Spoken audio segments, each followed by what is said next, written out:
सोडला तरच जीवनाचं कल्याण होईल असं समर्थ तुम्हाला मला सांगतात. ज्ञानरूपी अन्न प्राप्त करायचं असेल तर मीपणा सोडला पाहिजे. आपण तो भाल्यावाल्यानं सुटत नाही, भाल्यावाल्यानं सुटत नाही. माणूस नम्र व्हायला तयार नाही, मी शहाणा असं म्हणत राहतो.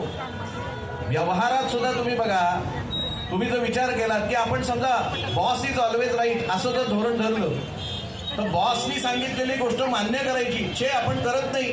स्वतःचा शहाणपणा जो दाखवायला जातो तो अडचणीत येतो ना.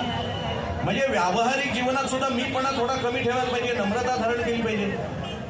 तुकाराम महाराज म्हणाले ना, नम्र झाला भूता, नम्र झाला भूता, भूता नम्र झाला भूता, तेने कोंडिले अनंता, तेने कोंडिले अनंता, नम्र झाला भूता, नम्र झाला भूता, भूता नम्र झाला भूता, नम्र झाला भूता तेने कोंडिले अनंतास. तुकाराम महाराज म्हणाले म्हणजे जो नम्र झाला त्यांनी खरं भगवंताला आपलंसं केलं. पण माणूस अहंतेचा ठाव विसरत नाही. ज्ञानोबा आपल्या ज्ञानेश्वरीमध्ये सांगताना म्हणतात, चित्ती अहंतेचा ठाव, चित्ती अहंतेचा ठाव, जिभे सकल शास्त्रांचा सराव. काय म्हणाले बघा, ज्ञानोबा सांगतात, चित्ती अहंतेचा ठाव, जिभे सकल शास्त्रांचा सरावो, परिकोटी जन्म जावो, न पाविजे माते. काय म्हणाले, चित्तामध्ये अहंतेचा ठाव जोपर्यंत आहे, जिभेवरती सकल शास्त्रांचा सराव जरी असेल तरी सुद्धा तो उपयोगाचा ठरत नाही. माणसाच्या जीवनामध्ये जे भगवत प्राप्तीचं उद्दिष्ट आहे ते प्राप्त होत नाही. न पाविजे माते असं म्हणाले भगवान. आणि त्याकरता म्हणून अहंकार हा माणसाने त्यागला पाहिजे. समर्थ त्याच्याकरता सांगतायत की जेणे मक्षिका भक्षिली जाणीवेची, तया भोजनाची रुची प्राप्त करायची. 7 प्रकारचे कारण सांगितली आहेत, तेवढी सांगतो आणि थांबतो. अहंकाराची 7 कारणं सांगितली. कुलम वित्तम श्रुतम रूपम शौर्यं दानं तपस्तथा प्राधान्येन मनुष्याणां सप्तैते मदहेतवाः. काय सांगितलं, कुलम कुळाचा अभिमान. मी या कुळात जन्माला आलो, हा मी कुळकर्ण्यांकडे जन्माला आलो. अरे तुझं काय त्याच्यामध्ये भांडवल आहे मला सांग. आई बापाने तुला जन्म दिला, तुझं काय भांडवल आहे त्याच्यामध्ये. पण मी कुळाचा अभिमान. कुलम वित्तम, वित्त म्हणजे पैशाचा. आपल्या संपत्तीचा अभिमान बाळगणारे आपल्या आजूबाजूला अनेक असतात. श्रुतम, श्रुतम म्हणजे ज्ञान. श्रुत पूर्वी ऐकून ज्ञान मिळवायची पद्धत होती, म्हणून बहुश्रुत असा शब्द होता बघा. म्हणजे ज्ञानी माणसाला बहुश्रुत किंवा श्रोत्री असा शब्द वापरायचा. श्रोत्री म्हणजे ज्ञानी. श्रुतम ज्ञानामुळे, लौकिक ज्ञानामुळे. मी डॉक्टरेट आहे, झाली माती. स्वतःच्या ज्ञानाचा अहंकार हे कारण असायचं. श्रुतम रूपम, स्वतःच्या रूपाचा अहंकार. आरशामध्ये बघितल्यानंतर माझ्यासारखा मीच नाही का. शौर्यम, शूरतेचा, आपल्या शौर्याचा अभिमान. अनेक असुरांना झालेला आपल्याला दिसतो, रावणाला असेल, कंसाला असेल. शौर्यम दानम, दानाचाही अभिमान होतो महाराज. केवळ आपण 101 रुपये दिले तरी, मी 101 रुपये दिले दत्त मंदिराला, याचं मला कौतुक. दानाचाही अभिमान. दान खरं म्हणजे या हातानं दिलं असेल तर या हाताला सुद्धा कळू नये असं म्हणतात, पण दानाचा अभिमान. आणि तपस्तथा, तपश्चर्येचा अभिमान. विश्वामित्रादी ऋषींना तपश्चर्येचा अभिमान झालेला आपल्याला माहितीये. आपण स्वतः सुद्धा मी 13 लाख रामनाम जपलेलं आहे, याचा मला अभिमान आहे. अभिमान करण्याची गोष्ट नाही, अभिमान जाण्याकरता तर नामाचा उपयोग झाला पाहिजे ना. नाम घेतल्यामुळे अभिमान गेला पाहिजे, तो येतो. काय गंमत आहे बघा. म्हणून सांगतो. आणि विशेषतः ज्ञानाचं तर गंमत अशी आहे की झोंबे सज्ञानाचे कंठी, ज्ञानोबा म्हणाले. अहंकार हा सज्ञान जो असतो, तो ज्ञानी असतो, त्याच्या कंठी तो झोंबतो. एक पंडितजी होते. पंडितजी फार विद्वान, भरपूर अभ्यास केलेला, गावोगावी जाऊन प्रवचन करायचे. जुना काळ.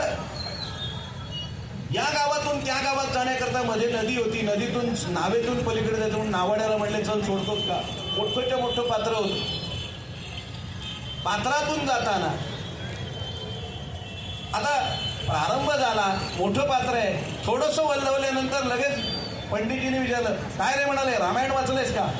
म्हणलं नाही बुवा. अरे अरे अरे म्हणाले, 50% जन्म तुझा वाया गेला. अजून थोडं पुढे गेल्यानंतर, काय रे महाभारत तरी वाचलंयस का. छे म्हणाले, नाही. 60% जन्म वाया गेला म्हणे. अजून पुढे गेल्यावर म्हणले, अरे कमीत कमी ज्ञानेश्वरी, भागवत, काहीतरी कमीत कमी दासबोध तरी वाचलायस का. नाही बुवा, मला वाचताच येत नाही.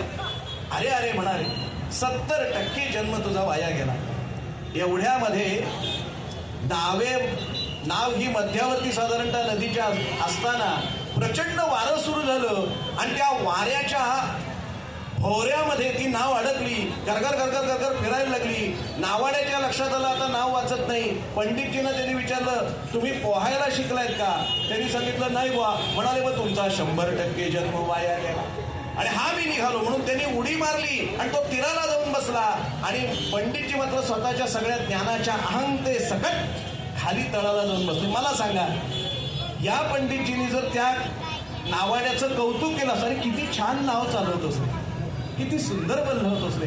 दुसऱ्याच्या ज्ञानाचं कौतुक करायला शिकलं पाहिजे. आपण कुठल्या तरी एका क्षेत्रामध्ये वैशिष्ट्यपूर्ण ज्ञान अवगत केलेलं असेल तरी दुसऱ्याचं जे ज्ञान आहे त्या ज्ञानाचंही कौतुक करायला आपल्याला आलं पाहिजे. त्यांनी जर कौतुक केलं असतं तर काय झालं असतं मला सांगा. तर त्या नावाड्यानी वाचवण्याचा प्रयत्न तरी केला असता, पण हा नावाड्याचा प्रयत्न होऊच शकला नाही. कारण नावाड्याला यांनी कायम पहिल्यापासून दारेवरतीच धरला होता. या करता म्हणून आपण दुसऱ्याच्या ज्ञानाचं कौतुक करावं आणि आपलं स्वतःची नम्रता जी आहे ती सांभाळली पाहिजे. स्वतःचा अहंकार दूर ठेवला पाहिजे, तरच माणसाच्या जीवनाचं कल्याण होतं. या करता म्हणून समर्थांनी मूळ श्लोकामध्ये आपल्याला उपदेश करण्याचा प्रयत्न केला.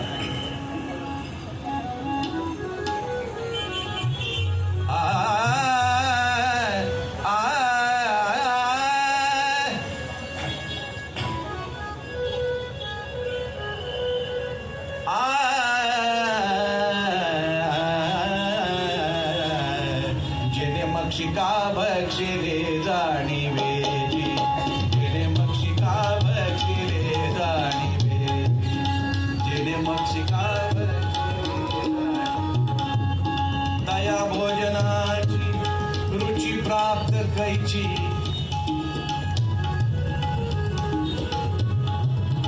जेणे मक्षिका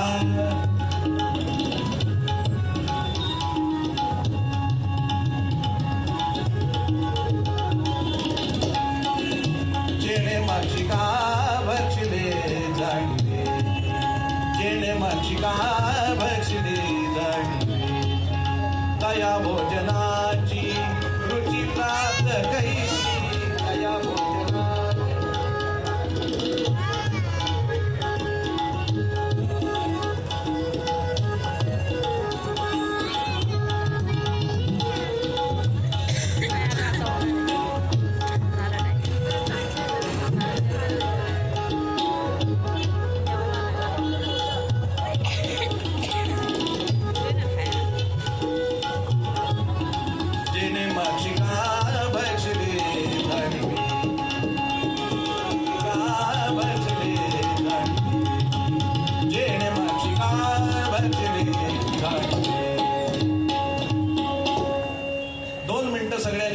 कीर्तन प्रथेप्रमाणे भजन करूया खणखणीत आणि मुखाने नाम घ्यायचं माध्यमातून.